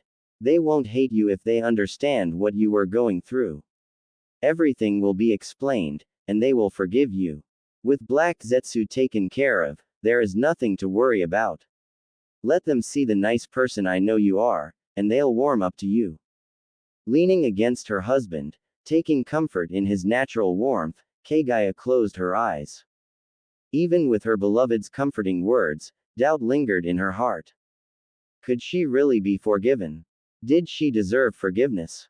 In all their time together, the only people of her husband's family that she met were Kurama and the other Biju, and even then Naruto had to physically stop them from attempting to destroy her with a combined Bijudama. And even with his support that she had changed, her son Hagoromo's children, who were actually really fragments of her own power, now that she thought about it, were weary of her, always avoiding contact, but keeping a very watchful eye on her, as if waiting for her to trick Naruto and stab him in the back, which they would never allow. She had also officially met her other grandson's reincarnation, Sasuke Uchiha. And one word to describe that meeting would be tense. The two didn't even say anything, only staring at the other with stoic eyes, not giving anything away. Sasuke's activated Rinnegan staring at her as if analyzing her. Then, Sasuke just nodded once, and vanished in a Kamui swirl portal. While Naruto grumbled about him being an asshole, just appearing out of nowhere, and leaving without saying a word, Kagaya knew otherwise. Sasuke would give her the benefit of the doubt, but the second she did something she shouldn't have, or hurt Naruto either physically or emotionally, he would cut her down. So meeting Naruto's other family made her reluctant. While she knew her husband had revealed their relationship to his family, or at least hinted it, this would be the first time she would actually met them face to face. Behind her, pulling her frame into his chest, Naruto laid his head on top of her head, where her horns once laid. With time and practice, Kagaya was able to learn to shift her appearance back and forth, so currently she looked like she once did before consuming the chakra fruit. As such, her horns and third eye were gone, leaving her forehead smooth and free of any slits. Hey, don't worry, I'll be there with you. I'll make sure no trouble occurs. Just give it time, and they'll soon treat you like family. Kagaya sighed, as her husband continued to try and persuade her. Reluctantly, she nodded. Very well. It would be a nice change of pace and it would be nice to leave this place for a while. It has grown dull. Naruto frowned, rolling her eyes down at her. Why do you stay here anyway? You know you can travel to other worlds or dimensions, right? I already gave you permission. Kagaya shrugged. I saw no need to, as most worlds are barren of life, or full of annoying creatures. It would be a headache to interact with them. Besides, why would I leave when my precious carrot cake is here? She answered, making him sweat drop. That reminds me, I'm low on carrot cake. I'll be sure to get more. Just please, be patient and try not to go out looking on your own. He pleaded. Last time Kagaya left the dimension because she ran out of her precious sweet, she appeared in an inhabited world, she went berserk cause they didn't have any, and destroyed the town. It was only his interruption that prevented the whole planet from following the same fate. Kagaya was the same as him when it comes to ramen, a one-track mind. I will finally meet my other siblings. Yukio asked as he finished his rice ball. Like his mother, Yukio never met his other family, and not from lack of trying on Naruto's part. He always wanted for his son to meet his brothers and sisters, but Kagaya was always against it, mostly in fear of how such a meeting could go. Yukio was her second chance at motherhood, and wanted to keep her son safe, so she constantly took caution in making sure she didn't do the same mistakes she did with Hagoromo and Hamura. She was also cautious with humanity, knowing how they can corrupt and destroy, and didn't want them to corrupt her son. A small part of her blamed humanity for turning her sons against her, as well making her do her actions in the first place. Her eyes grew dark as her thoughts shifted to one human she absolutely loathed above all. Tenji, her former lover, and the father of Hagoromo and Hamura. Also the man who betrayed her trust and love. He was once a human she fell in love with, but in the end, he grew fearful of her newfound power and turned against her. His betrayal caused her hatred for humanity and her broken heart gave birth to her infinite Tsukuyomi plan. Humanity and turned her into a monster, not Black Zetsu, is what she had convinced herself of. Humans hate what they could not understand. Humans hated her for her power, who's to say they wouldn't hate Yukio for the actions of his mother? She already knew of Naruto and his past, as he had told her himself. How the people of his village once hated him because of the Kyuubi's attack. So you could understand her mother instincts worrying about the safety of her son. Naruto nodded to his son. Yes, it's time you met them. He encouraged with a smile, before looking at his silent wife. Don't worry, everything will be okay, he whispered to her, getting a silent nod. He kissed the back of her neck, making Kagaya shiver as her cheeks burned. Stupid blonde brat being able to make her feel things she hasn't felt in a long time. Smirking, as if he knew what his affection was doing to the once prideful and strong woman, pulled her in tighter in his embrace. The two sat there in silence, enjoying the breeze wrapping around them. Soon, however, Naruto lost his smile. Any news on them? He asked, making Kagaya frown and shake her head. They seem to have vanished. Our old planet has been destroyed when I went to survey. No doubt to cover their tracks. They fear you, your power. They know that at their current state, as well as with me and the Uchiha helping you, they will surely lose. She stated, making Naruto click his tongue. The topic they were talking about was Kagaya's own clan race, the Otsutsuki clan. A race of extraterrestrials beings, described by her, were a bunch of literal power-hungry world eaters. They would travel to inhabited worlds, worlds that held specials, massive trees, called God trees, which would spread energy into the planet, chakra, nourishing it, before absorbing it back up, and using that energy to create special fruits, chakra fruits. The Otsutsuki clan sought to locate these Shinju inhabited worlds, and consume the chakra fruits, which would make them stronger. Unfortunately, this would also have the added effect of killing the planet, sucking up all life in it, and leaving it barren, killing all inhabitants. Shinjus and chakra fruits were not limited in dimension, as they are spread everywhere in the large multiverse. The only reason they have not attacked the elemental nations was because of him and Sasuke being there to protect it, and with their immensely in power, they were cautious. And when the last drop of chakra left the planet, there was no need for them to target it. But that still left other worlds in danger. And Naruto wished to stop them. The bad news was that the clan had vanished from his dimension, not even Naruto and Sasuke's combined effort could locate them in their dimension. They were just gone, meaning that they have no doubt traveled to another dimension. Even with Sasuke's ability to look into other dimensions, it proved difficult in locating them, as they didn't even know where to look. It was like trying to find a red-colored pebble in the whole desert. Naruto knew the Uchiha was still trying to locate them, but until so, all they could do was wait. Fortunately or not, Naruto had a feeling they would target the planet he was currently staying at, as he had a feeling there was a Shinju tree somewhere in it. Unfortunately, even with his power, it was difficult for him to locate it, the planet's natural energy shielding it like camouflage. Though he had a feeling it was what gave the gods their birth. Maybe they were byproducts of it. Like how the Biju were pieces of transformed Shinju tree of his world, the Jubi. Maybe he could use the Greek god's energy to backtrace it back to the Shinju. It couldn't hurt. I'll run the idea with Shikamaru just to be sure. Kissing his wife on the top of her head, Naruto detached himself from Kagaya, and stood up. He began walking to the aside, passing by Yukio, ruffling the boy's hair in affection, making him grunt with an embarrassed blush. Naruto walked to the only other person in the field. There, sitting in the shadow of a tree, leaning against the bark, with her eyes closed in content, was a woman. Her hair, long and straight, reaching down to the ground in her seated position, was a deep auburn red, with a green tint near the end.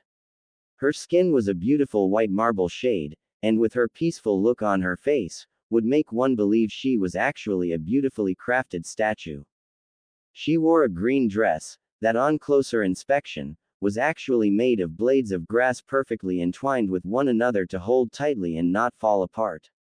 Her shoulders and arms were bare, displaying glowing green rune symbols coming down her arms. She also didn't have any footwear, letting her feet feel the grass under her feet. On top of her head, was a crown made of flowers of various colors, with an orange flower he recognized as a dahlia tucked in her ear.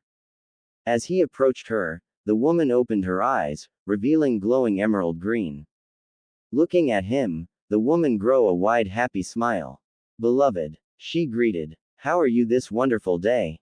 Naruto smiled as he sat down beside her.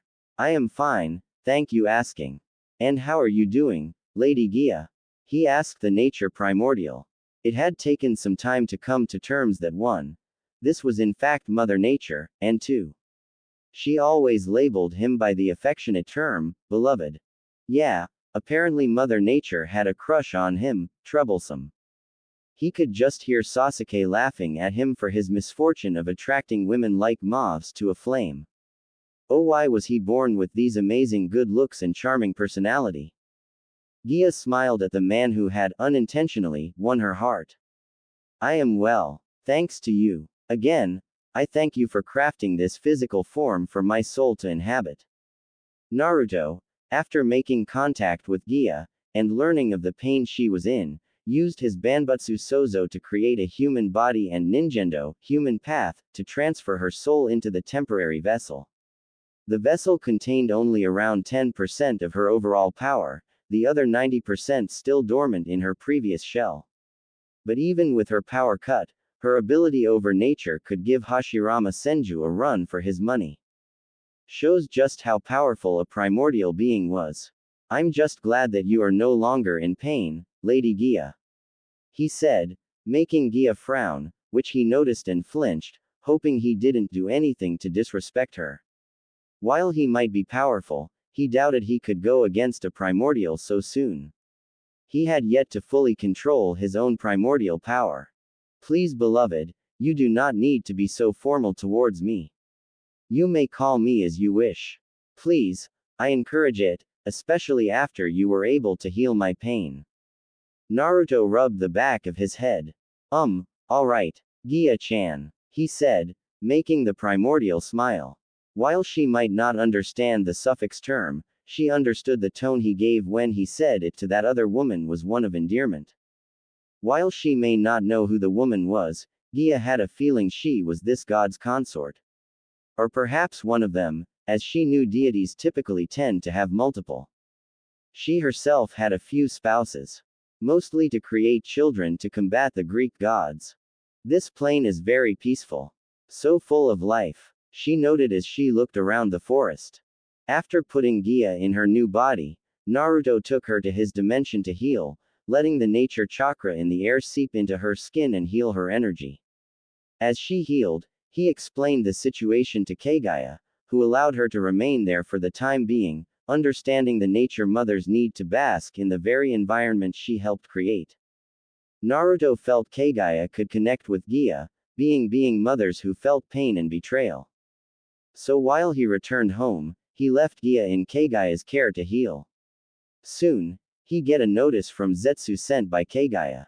Gia was awake. When Gia awoke, she had first been cautious of her new surroundings, and shocked to discover she was in a form new to her, and had first been defensive, but instantly calmed down when she spotted Naruto who appeared. Hearing her call him, beloved, was a surprise to the blonde Shinto god. And Kagaya would forever deny that she gave a snort of amusement when she saw the earth primordial kneeling in front of Naruto, looking up at him with eyes full of love. Seriously, what was with the blonde god attracting female gods to him? Was there something in the air? Naruto nodded, as he also looked at the forest, watching birds fly through the air and animals appear from bushes. I'm glad to know the nature energy managed to heal you enough. Your soul was incredibly damaged. No doubt the cause of all the pollution and waste dumped on Earth. He said, shaking his head sadly at how bad the humans had treated their planet. While his people may have contaminated their world with countless blood from wars and battles, it had chakra to heal it. Earth, Gia really, was being destroyed by the inside, barely able to heal herself with the constant deforestation and factory wastes being dumped on her. His eyes flashed crimson in anger. Those gods were supposed to ensure the planet was in good health. They were alive because of the planet's life energy after all. The oxygen and life it provided kept humans alive, and those humans kept the gods alive in their beliefs. While he knew Persephone had tried her best to keep nature alive, her imprisonment in the underworld held that back. Poseidon was doing a slow job in keeping his oceans clean of waste. And the bastard Zeus should be stopping forest fires. He was the god of weather for Kami's sake. Oh, he was going to enjoy kicking their collective asses. He took a breath to calm himself. This wasn't the time to think about that. He can do it later. Right now, he had to make sure Gia was alright. He also needed to think on what to do with her. While she might seem calm, he was able to see past it, and knew that she had a lot of negativity in her heart. A lot of anger and vengeance. All aimed at the Greek gods. And while he knew that anger was justified, he knew that if she let it fuel her, it would turn her into a monster. And being a sage and lover of nature, he didn't want for it to be tainted by darkness.